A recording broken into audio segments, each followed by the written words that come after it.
সবাই ভালো আছো, আমিও ভালো আছি। ঠাকুর কামনায় ব্লগটা সবাই শুরু করলাম। এই যে লিকার চা আদায় করেছি আর ছেলে দুধ গরম করেছি। কাজ তো ছুটি আছে কয়েকদিন, এখন বাড়িই আছি। এই যে টোসের কোটোর মুড়ি করে সব নিয়ে খেতে বসছি।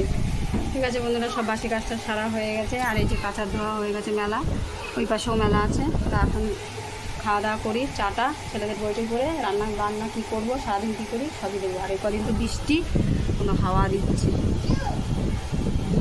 দেখেছো কি সুন্দর হাওয়া দিচ্ছে সকাল থেকে। ঠিক আছে বন্ধুরা, রাখি। সারাদিন যা করবো তোমাদের সাথে সব শেয়ার।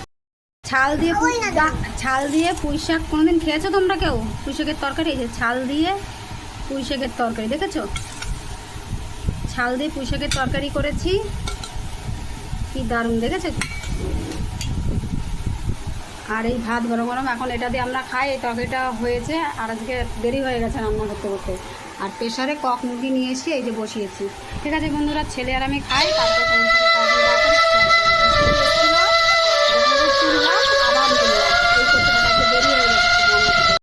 পরীক্ষা। ওর বাবা বকেছে, তাই একা একা এই পাশে এই ঘরে এসে বই পড়ছে।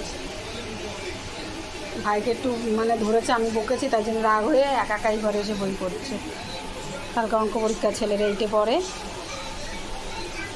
সারাদিনে বেশি ভিডিও শ্যুট করতে পারিনি, তাই সব এইটুকু শুরু করলাম। দুপুরবেলা থেকে ইচ্ছা হচ্ছিল না, শরীরটা ভালো লাগছিল না। আর ছেলে বই পড়ছে, ছেলের এটা কালকে ওরা অঙ্ক পরীক্ষা, এই যে একা একা অঙ্ক পড়ছে। কক মাংস রান্না, কক মুরগি এই যে আমরা খাচ্ছি। পুঁইশাকের ভ্যাট ছাল দিয়ে রান্না করেছি।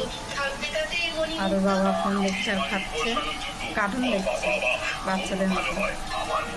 আর ব্লগটা এখানে শেষ করলাম। খাওয়া দাওয়া করি আমরা। টাটা বন্ধুরা, ভালো লাগলে লাইক শেয়ার কমেন্ট করে দেবেন।